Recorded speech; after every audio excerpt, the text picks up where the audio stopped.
If you haven't noticed, lots of people have been doing a lot of work on screens. And one of the most common complaints that we've heard over the last 16 months or so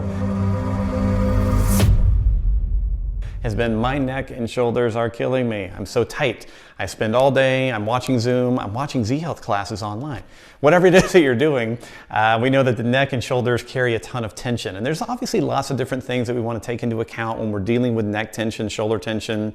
One of the things that we often focus on is making sure that your eyes are getting breaks throughout the day and getting some relaxation.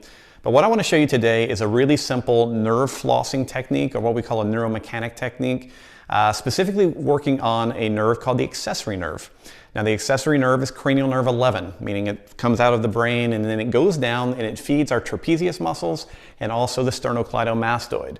So it is very possible, mouse hand over here if you're right-handed, lots of keyboard time.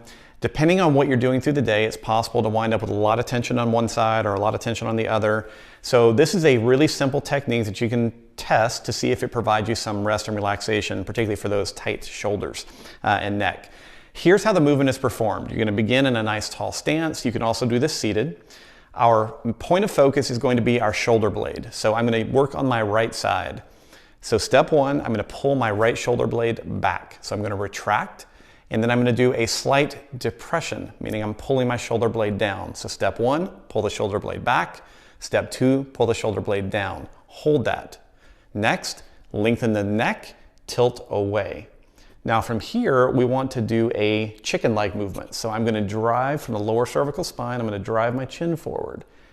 Once I've done that, I'm going to begin to feel some tension building up in that trap. Once I'm there, I'm then going to add a little bit of neck flexion. And this is now going to be kind of the flossing movement. Just like I'm flossing my teeth, I'm flossing that nerve. This is an interesting nerve in that you're not going to get a lot of typically buzzing and tingling sensation like you would in some of the other nerve drills that we teach. It's going to feel like a very intense and relatively strange stretch. Most people will talk about feeling it in the upper trapezius. Some people will feel it in the SCM. I want to make sure as you do this that you're going very slowly and keep the tension really low. Even though I said it's an intense stretch, I would like for you to imagine doing this at a 3 out of 10 level and no more. All right, so let's go through it one more time. We begin nice and tall. We pull the shoulder blade back, pull the shoulder blade down, tilt the head away, do a chicken movement forward. Now we've got some tension building up, and now we're going to flex the neck forward. So moving chin toward chest, and just come up and down out of that. Normally 3 to 5 times. And if you want, you can now hold the tension with the chin down, pull the shoulder blade up to take the tension off, back down to put the tension on.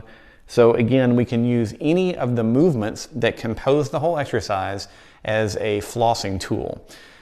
I recommend again that you keep the tension low. You do only 3 to 5 repetitions and then come up and relax. Recheck your ranges of motion, check your tension levels, and if you feel like you need to do it on the opposite side, repeat that. Normally we get our clients to do this 3 to 5 times a day. As you're working on the computer, maybe you can schedule it when you take your vision breaks. Also give your upper neck and shoulders a little bit of a break by adding in this accessory nerve glide.